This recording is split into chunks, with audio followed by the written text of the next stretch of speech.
ধর্ম যখন বিজ্ঞানকে বলে রাস্তা ছাড়ো, বিজ্ঞান কি রাস্তা ছেড়ে দেয়? পোপের ভয়ে দেশান্তরী হয়েছিলেন লিওনার্দো দা ভিঞ্চি। সারাদিন একটা অন্ধকার ঘরের মধ্যে পায়চারি করতেন গ্যালিলিও গ্যালিলেই।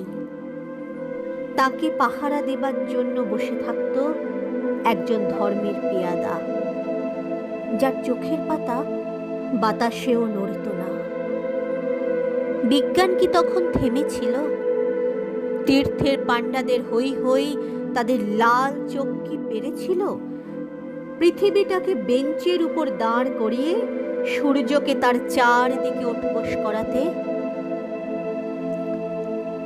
ধর্ম যতদিন দুঃখী মানুষকে বেঁচে থাকার সাহস দেয়, ততদিন রাস্তা নিয়ে কারোর সঙ্গে তার ঝগড়া থাকে না।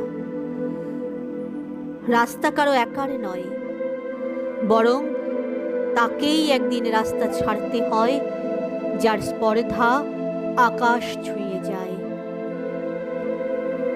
বিজ্ঞান যখন প্রেমের গান ভুলে ভাড়াটে জল্লাদের পোশাক গায়ে চাপায়, আর রাজনীতির বাদশারা পয়সা দিয়ে তার ইজ্জত কিনে নেয়, আর তার গলা থেকেও ধর্মের ষাঁড়েদের মতো কর্কশ আদেশ শোনা যায়, রাস্তা ছাড়ো নইলে। পৃথিবীর কালো, সাদা, হলুদ মানুষের গান, তাদের স্বপ্ন এক মুহূর্তে সেই চিৎকার শুনে থমকে তাকায়।